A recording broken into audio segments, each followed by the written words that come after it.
Reserve আছে $7.42 billion.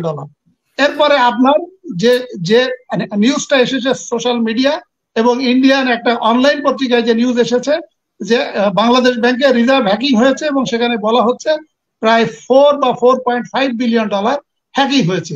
মানে আমরা যেটা রিজার্ভ খরচ করি প্রতি মাসে অন অ্যান এভারেজ $6 বিলিয়ন আমরা খরচ করি, কিন্তু আমাদের আয় হচ্ছে 4.5 থেকে $5 বিলিয়ন। তার মানে অন অ্যান এভারেজ প্রতি মাসে $1 থেকে $1.5 বিলিয়ন ডেফিসিট হচ্ছে। তো এটা কমতে কমতে একটা পর্যায়ে এটা নিঃশেষ হয়ে যাবে এবং আমার ধারণা যে এই বছরের শেষের দিকে the country will turn into a serious crisis. মধ্যে একটু ভাবতে লজ্জা লাগে যে উনি BCS administration cadre officer secretary হিসেবে জব করেছেন, আইন কিভাবে ব্যাখ্যা করতে হবে, আইনের ব্যাখ্যা কি বা সংবিধানের ব্যাখ্যা কি এটা উনি জানেন না, অথবা এই কথাগুলো বলে উনি ভাইরাল হতে চান। সমাধান হচ্ছে শেখ হাসিনার পতন এবং শেখ হাসিনার ক্ষমতাচ্যুতি এবং শেখ হাসিনার যত তাড়াতাড়ি ক্ষমতা ছেড়ে দিয়ে আমার এই দুইজন বিজ্ঞ আলোচকের যে কোনো একজনকে যদি প্রধানমন্ত্রী হিসেবে বসিয়ে দেওয়া, ইভেন হাসিনা আক্তার আপনি টকশো করেন, আপনাকে বসিয়ে দিলেও আপনি যদি সুশাসনটা যদি আপনি নিশ্চিত করতে পারেন তাহলে আমাদের রিজার্ভ আবার বেড়ে যাবে। কারণ আমাদের 18 কোটি জনগণ এরা অনেক পরিশ্রমী, তাদের যদি আপনি একটু ভালোবাসা দেন, তাদের যদি একটু রুল অফ ল দেন, তাদের যদি গুড গভর্নেন্স দেন, দেখবেন আমাদের ইকোনমি আবার ফিরে আসবে। আপনি যে প্রশ্নটি করলেন যে বাংলাদেশ ব্যাংকে সাংবাদিকদেরকে ঢুকতে দেওয়া হচ্ছে না, যে এখানে থলের বিড়াল বেরিয়ে আসতে পারে। এটা আসলে থলের বিড়াল তো বেরিয়ে অলরেডি এসেছে হাসিনা আক্তার। কারণ এটা তো সরকারের যে বক্তব্য যে এখন ব্যবহারযোগ্য যে রিজার্ভ সেটি সরকারই তো বলছে গত 15/5/2024 তারিখে তারা স্বীকার করেছে যে $13.22 বিলিয়ন। $13.22 বিলিয়ন এটি। এবং আপনার তো খেয়াল আছে যে 21শে অগাস্ট 2021 যেটা ছিল $48.6 বিলিয়ন, এটা কমতে কমতে সরকারের ব্যাখ্যা অনুসারে এখন $13.22 বিলিয়ন। আপনি যদি সিপিডি সেন্টার ফর পলিসি ডায়ালগের যদি এক সপ্তাহ আগে সেমিনারের যে বক্তব্যগুলো যদি দেখেন, এবং ওখানে যারা ছিলেন তারা কিন্তু প্রত্যেকে এক একজন কিন্তু বিদগ্ধ আলোচক এবং তারা কিন্তু ইকোনমিস্ট এবং লিডিং ইকোনমিস্ট। এবং তাদের ভিতর দুইজনের কথা আমি বলি, ডক্টর ফরাসউদ্দিন যিনি শেখ হাসিনা বা আওয়ামী লীগের কিন্তু একজন সুবিধাবাদী এবং আওয়ামী লীগ ঘরানার একজন বিশ্লেষক হিসেবে ওনাকে বলা হয় এবং আওয়ামী লীগের সুবিধাভোগী। উনিও কিন্তু বলেছে যে বাংলাদেশ ব্যাংকের এমন বিষয়াদি আমি জানি যেটা প্রকাশ করলে হত্যাকাণ্ডের ঘটনা ঘটে যেতে পারে। তার মানে উনিও ধারণা করছে উনি যদি এটা প্রকাশ করেন he also might be assassinated or killed। এবং ডক্টর দেবপ্রিয় ভট্টাচার্য সরকারকে উদ্দেশ্য করে উনি বলেছেন যে আমাদের বাংলাদেশের যে সুনাম বা সুখ্যাতি, যে আমরা ঋণ নিলে কখনো ঋণ খেলাপি হই না। তাহলে উনি সরকারকে 4টি প্রশ্ন করেছেন। উনি সরকারকে 4টি প্রশ্নের ভিতরে প্রথম কোশ্চেনটি হলো যে বলেছেন যে আমরা ঋণ নিলে ঋণ খেলাপি হই না, তাহলে আপনি $5 বিলিয়ন গত কয়েক মাস ধরে যেটা ডিউজ হয়েছে আসল এবং ইন্টারেস্ট সহকারে সেটি আপনি শোধ করছেন না।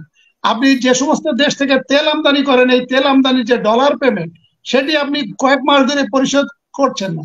আপনি যে সমস্ত এফডিআই যারা ফরেন ডাইরেক্ট ইনভেস্টমেন্ট যারা এখানে ইনভেস্ট করেছে তাদের যে লভ্যাংশের টাকা, সেই লভ্যাংশের টাকা ডলারে পেমেন্ট করতে হয়, সেই টাকাটা আপনি দীর্ঘদিন ধরে পেমেন্ট করছেন না। আমাদের যে সমস্ত এয়ারলাইন্স এখানে কর্মরত, এয়ারলাইন্সের যে সমস্ত লভ্যাংশ এবং তাদের যে টাকা পয়সার যে ট্রানজাকশন, এই ট্রানজাকশন গুলো কিন্তু ডলারে হয়, সেটাও কিন্তু আপনি পেমেন্ট করছেন না। এবং এটিরও পরিমাণ $5.8 বিলিয়ন। এখন বাংলাদেশ ব্যাংকের যে তথ্য যে তারা বলেছে ব্যবহারযোগ্য রিজার্ভ হলো $13.22 বিলিয়ন। এখন এইটার সাথে এই $5.8 বিলিয়ন এটা ধরা আছে কিনা আমি নিশ্চিত না। তবে যদি $5.8 বিলিয়ন যেটা অলরেডি ডিউজ হয়ে গিয়েছে আমাদের পরিশোধ করতে হবে, তাহলে যদি $5.8 বিলিয়ন যদি আপনি বাদ দেন তাহলে রিজার্ভ আছে $7.42 বিলিয়ন। এরপরে আপনার যে নিউজটা এসেছে সোশ্যাল মিডিয়া এবং ইন্ডিয়ান একটা অনলাইন পত্রিকায় যে নিউজ এসেছে যে বাংলাদেশ ব্যাংকে রিজার্ভ হ্যাকিং হয়েছে এবং সেখানে বলা হচ্ছে প্রায় $4 বা $4.5 বিলিয়ন হ্যাকিং হয়েছে। এটি যদি সত্যি যদি এটা সত্য হয়ে থাকে, আমি কল্পনা করি অ্যাজ এ বাংলাদেশি নাগরিক হিসেবে যে এটি সত্য না, এটি সত্য হবার কথা না। তবে আপনি দেখেন আবু দাউদ কিন্তু বলেছে, এবং আমরা সবাই জানি এর আগে যখন $90 মিলিয়ন হ্যাকিং হয়েছিল, সেটি কিন্তু 40 দিন কিন্তু গোপন রাখা হয়েছিল। 40 দিন পরে আমরা ফিলিপাইনের পত্রিকা আমরা জানতে পেরেছি, এবং তখন সরকারের পক্ষ থেকে বলা হয়েছিল যে না, হ্যাকিং এর বিষয়টা সত্য না। 40 দিন পরে যখন ফিলিপাইনের পত্রিকা তথা আন্তর্জাতিক পত্রিকায় যখন এটা নিউজ আসলো, তখন সরকার স্বীকার করলো যে হ্যাঁ, $90 বিলিয়ন হ্যাকিং হয়েছে। তা আমরা জানি না যে 4 বিলিয়ন বা 4 বিলিয়ন বা $4.5 বিলিয়ন এটি সত্যি সত্যি আক্ষরিক অর্থে হ্যাকিং হয়েছে কিনা। যদি হ্যাকিং হয়ে থাকে হাসিনা আক্তার, তাহলে কিন্তু ভার্চুয়ালি রিজার্ভ আছে $3 বিলিয়ন। তাহলে $3 বিলিয়ন দিয়ে আপনি 2 মাসের আমদানি ব্যয় আপনি মানে ওই বাজার মূল্য যদি আপনি ঠিক রাখতে চান, স্থিতি রাখতে চান, তাহলে আপনি 2 মাস বা 3 মাস আপনি এটাকে হ্যান্ডেল করতে পারবেন। কারণ এর আগের টকশো গুলোতে আমি বলেছি, এবং আপনার যারা দর্শক শ্রোতা আমার বক্তব্য আগে শুনেছে, সেটা হলো যে আমি ধরে নিলাম যে হ্যাকিং হয় নাই, তারপরে যদি $7.42 বিলিয়ন হয়ে থাকে, তাহলে আপনি অগাস্ট 2021 যেটা ছিল এ যাবৎকালের সর্বোচ্চ রিজার্ভ, তাহলে আমার $41 বিলিয়ন কিন্তু হাওয়া হয়ে গেছে গত 32 মাসে। তার মানে গত 32 মাসে $41 বিলিয়ন মানে অন অ্যান এভারেজ 1 থেকে 100 বিলিয়ন বা $1.5 বিলিয়ন প্রতি মাসে কমে যাচ্ছে। কেন? কারণ সরকার বাজার মূল্যকে ঠিক রাখতে গেলে, জনগণের অর্থনৈতিক অভ্যুত্থানকে ঠেকাতে গেলে তাকে বাজার মূল্য ঠিক রাখতে হবে। কারণ সরকার পরিবর্তনের যে পদ্ধতিগুলো, একটা নির্বাচন, সেটি সরকার বন্ধ করে ফেলেছে, যেটা সামরিক অভ্যুত্থান, যেটা জুডিশিয়াল অভ্যুত্থান, যেটা বিরোধী রাজনৈতিক নেতৃত্বে গণ অভ্যুত্থান। এই 4টি পদ্ধতি সরকার সুকৌশলে আমাদের পার্শ্ববর্তী দেশের সহায়তায় এবং আমাদের যারা কুশীলভ, আমাদের যারা গণতান্ত্রিক প্রতিষ্ঠানের যারা স্টেক হোল্ডার বা কর্ণধার, এদেরকে বেনিফিট দিয়ে, ফ্যাসিলিটি দিয়ে, পদোন্নতি দিয়ে এই মোটামুটি 4টা পদ্ধতি বন্ধ করে ফেলেছে। এখন সরকার যেটা ভাবছে যে আমার হাতে মানে আমার ক্ষমতাচ্যুত হওয়ার সম্ভাবনা আছে অর্থনৈতিক অভ্যুত্থান।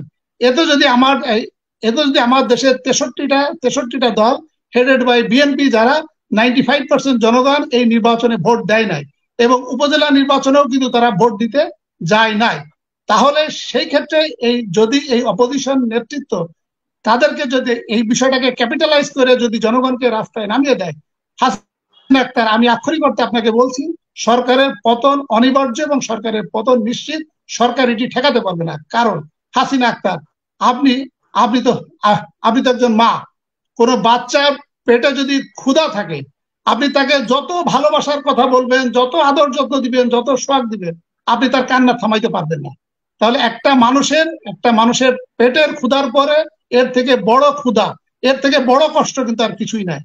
আপনার যখন রিজার্ভটা শূন্য হয়ে যাবে, তখন the country will turn into Sri Lanka, পাকিস্তানে হাসিনা আক্তার এই মুহূর্তে $1 সমান 300 রুপিজ, 1 পাউন্ড সমান 400 রুপিজ। আমার যদি আক্ষরিক অর্থে আমি ধরে নিলাম হ্যাকিং হয় নাই, তাহলে বাকি যে $7.42 বিলিয়ন আছে আক্ষরিক অর্থে ব্যবহারযোগ্য, এটি আমার চলবে আর 5 মাস, 5 থেকে 6 মাস।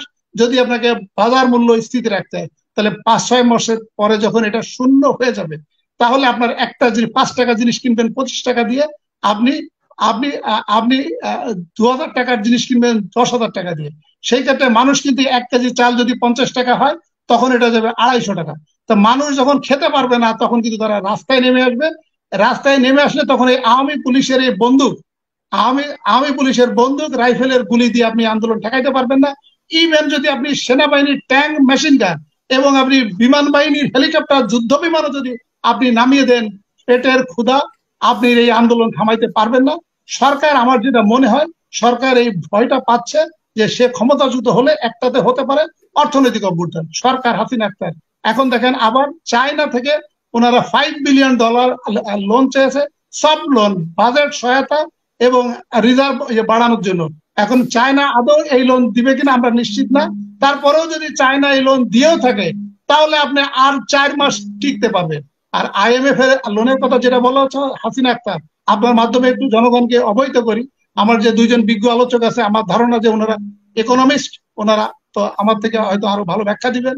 IMF হলো যে সমস্ত দেশ বেইল আউট বা বেইল আউটের পর্যায়ে চলে যায়, তার মানে একটা মানুষ যখন নদীতে ডুবে যাচ্ছে এবং সে সাঁতার জানে না এবং সে নিশ্চিত, অথবা সাঁতার জানলেও সে ডুবে যাচ্ছে, সে নিশ্চিত যে সে মারা যাবে, ওই ক্ষেত্রে পার্শ্ববর্তী কোনো দেশ তাকে ধরে নিয়ে নাকটা পানির উপরে দিয়ে দেয়, দিয়ে বলে তুমি নিঃশ্বাস নাও, নিঃশ্বাস নিয়ে তখন বলে তুমি এখন স্বাভাবিক কিনা, তখন বলে যে হ্যাঁ আমি নিঃশ্বাস নিতে পারছি স্বাভাবিক, তখন তাকে ছেড়ে দিয়ে বলে যে এখন তুমি নদীর ওই পারে তোমার ক্ষমতা বলে তোমার ক্যাপাসিটিতে তোমার শ্বাসযন্ত্র ব্যবহার করে তোমাকে নদীর পারে আসতে হবে। IMF যে সমস্ত দেশে লোন দিয়েছে তারা ভার্চুয়ালি এই কাজটি করেছে, এবং IMF এর লোনের পরিমাণ হচ্ছে $4.7 বিলিয়ন, এবং সেটি 7 কিস্তিতে 2026 পর্যন্ত দিবে। IMF যে থার্ড কিস্তির টাকাটা কত তারা বলেছে দিবে সেটি হচ্ছে $1.15 বিলিয়ন। এটি দিয়ে আমাদের আক্ষরিক অর্থে 5 দিনের রিজার্ভ, মানে আমাদের আমদানি ব্যয় মেটানো সম্ভব। আমাদের বাংলাদেশের আমদানি মানে আমরা যেটা রিজার্ভ খরচ করি প্রতি মাসে অন অ্যান এভারেজ $6 বিলিয়ন আমরা খরচ করি, কিন্তু আমাদের আয় হচ্ছে 4.5 থেকে $5 বিলিয়ন। তার মানে অন অ্যান এভারেজ প্রতি মাসে $1 থেকে $1.5 বিলিয়ন ডেফিসিট হচ্ছে। তো এটা কমতে কমতে একটা পর্যায়ে এটা নিঃশেষ হয়ে যাবে, এবং আমার ধারণা যে এই বছরের শেষের দিকে the country will turn into a serious crisis. এখন আমি শেষ করে দিচ্ছি। আমাকে আবু দাউদ যে একটা প্রশ্ন করলেন যে স্যার আইনের শাসন যদি না থাকে, এবং হাসিনা আক্তার আপনার আগে আমি আরেকটা মানে গতকাল একটা টক শোতে গিয়েছিলাম, সেখানে আমাকে জিজ্ঞাসা করেছিল যে আপনাকে যদি এখন অর্থমন্ত্রী বানিয়ে দেওয়া হয়, বা আপনাকে যদি এখন প্রধানমন্ত্রী বানিয়ে দেওয়া হয়, বা শেখ হাসিনা যদি এখন গণ অভ্যুত্থানে যদি ক্ষমতাচ্যুত হয়, অথবা উনি যদি ক্ষমতা ছাড়তে বাধ্য হয়, তাহলে কি মানুষের ইকোনমির অবস্থা কি ভালো হবে, বা আপনি এটা হ্যান্ডেল করবেন কিভাবে? দেখেন শেখ হাসিনার পক্ষ থেকে কিন্তু অলরেডি এই ধরনের বক্তব্য দেওয়া স্টার্ট হয়েছে, জনগণকে উদ্দেশ্য করে বলছে আমাকে সরাই আপনি আনবেন কাকে? আমি তো লোন নিয়ে আমি উন্নয়ন করেছি এবং উন্নয়ন করে যাচ্ছি। এখন ওই মধ্যপ্রাচ্যের যুদ্ধ বা আনুষঙ্গিক যে বৈশ্বিক কারণে আমাদের একটু ডলারের অবস্থা খারাপ, আপনি আমাকে সরাই আনবেন কাকে? সে তো এটা হ্যান্ডেল করতে পারবে না। কারণ হ্যান্ডেল করতে পারবে হাসিনা আক্তার, আপনাকে বলি সেটি হচ্ছে 1974 সালে আমাদের যে দুর্ভিক্ষ হয়েছিল, ডক্টর অমর্ত্য সেন যে নোবেল প্রাইজ পেয়েছে, এটি আপনার মাধ্যমে একটু জনগণকে অবহিত করি। ডক্টর অমর্ত্য সেনের নোবেল প্রাইজের বিষয়বস্তু ছিল the famine in the world, special famine in 1974 in Bangladesh. তার মানে উনি গবেষণা করে রিসার্চ করে দেখিয়েছিলেন যে 1974 সালে বাংলাদেশে যে দুর্ভিক্ষ হয়েছিল, এই দুর্ভিক্ষে খাবারের কোনো সমস্যা ছিল না, খাদ্যের কোনো সমস্যা ছিল না। খাবার ছিল, খাদ্য ছিল, শস্য ছিল, এনাফ ছিল। বাট ওই সময় যারা সরকারে ছিল, এই সরকারের অ্যাডমিনিস্ট্রেশন মিসম্যানেজমেন্ট এবং ম্যাল অ্যাডমিনিস্ট্রেশনের কারণে তখন যে সমস্ত কথাবার্তা বলা হয় 10 লাখ, 15 লাখ, 20 লক্ষ লোক মারা গিয়েছিল, সেটি কিন্তু খাবারের অভাবে মারা যায় নাই, খাদ্যের অভাবে মারা যায় নাই, বাট আমাদের ব্যর্থ অ্যাডমিনিস্ট্রেশনের কারণে এই সমস্ত লোকগুলো কিন্তু মারা গিয়েছিল। এখন আমি এটা কেন বললাম এবং আবু দাউদকে উদ্দেশ্য করে বলছি, শেখ হাসিনা যদি এখন ক্ষমতাচ্যুত হয় এবং উনি যদি ক্ষমতা ছেড়ে দেন, অথবা উনি যদি ক্ষমতা ছাড়তে বাধ্য হয়, এইখানে যদি কোনো রিক্সাওয়ালাকেও যদি বসিয়ে যদি এখানে আইনের শাসন দেওয়া হয়, কোন রিক্সাওয়ালাকে প্রধানমন্ত্রী দিয়ে যদি সে আইনের শাসন প্রতিষ্ঠা করতে পারে, তাহলে আমার রিজার্ভ শূন্য গেলেও এই রিজার্ভ কিন্তু আবার বাড়তে থাকবে। কারণ এখন শেখ হাসিনার কিন্তু কারোর প্রতি কোনো কন্ট্রোল নাই। আপনি বাংলাদেশ ব্যাংক বলেন, আপনি পুলিশ বলেন, সেনাবাহিনী বলেন, জুডিশিয়ারি বলেন, ইলেকশন কমিশন বলেন, ইলেকশন কমিশনার আজকে বলেছে, আলমগীর সাহেব বলেছে, ভোট 1% পড়লো না 2% পড়লো, এটা আমাদের দেখার বিষয় না, 1% পড়লেও আমি খুশি। উনি নাকি একজন সাবেক সচিব ছিলেন, উনি এখন ইলেকশন কমিশনের কমিশনার। আমার তো একটু ভাবতে লজ্জা লাগে যে উনি BCS administration cadre officer secretary হিসেবে জব করেছেন। আইন কিভাবে ব্যাখ্যা করতে হবে, আইনের ব্যাখ্যা কি বা সংবিধানের ব্যাখ্যা কি, এটা উনি জানেন না, অথবা এই কথাগুলো বলে উনি ভাইরাল হতে চান। আপনার হয়তো খেয়াল আছে, ইলেকশনের আগে, জাতীয় নির্বাচনের আগে উনি স্বরাষ্ট্র মন্ত্রণালয় কমিশনের চিঠি নিয়ে বলেছিলেন যে সভা সমাবেশ করতে গেলে স্বরাষ্ট্র মন্ত্রণালয়ের অনুমোদন লাগবে, which was ultra violates of the constitution of article 37, 38, 39। এই সমস্ত লোক আপনি ইলেকশন কমিশনের কমিশনার। আপনার প্রধান নির্বাচন কমিশনার আওয়াল সাহেব, উনি বলেছেন প্রথম ধাপে যে নির্বাচন, এটা নাকি ধান কাটা, মানে সবাই ধান কাটতে গিয়েছিল এই কারণে, এবং বৃষ্টি ছিল এই কারণে নাকি ভোটার উপস্থিতি কম। এবং জাতীয় নির্বাচনের দিন উনি বলেছিলেন যে ভোট পড়েছে 28%, 1 ঘন্টার পরে নাকি এটা 42% হয়ে গেছে। যখন খালেদ মহিউদ্দিন ওনাকে জিজ্ঞাসা করেছিল, তখন উনি বলেছিলেন আমি একটু ঘুমিয়ে গিয়েছিলাম। তারপরে কত বড় একটা হাস্যকর, একটা কনস্টিটিউশনাল অ্যাপয়েন্টমেন্ট হোল্ডার, একটা চিফ ইলেকশন কমিশনার, উনি এরকম একটা জাতীয় নির্বাচন হচ্ছে, উনি নাকি ঘুমিয়ে গিয়েছিলেন। এখন এই সমস্ত কারণে শেখ হাসিনার অধীনে যে অ্যাডমিনিস্ট্রেশন চলছে এটি কোনো আইনের শাসন নয়, কোনো রুল অফ ল নয়,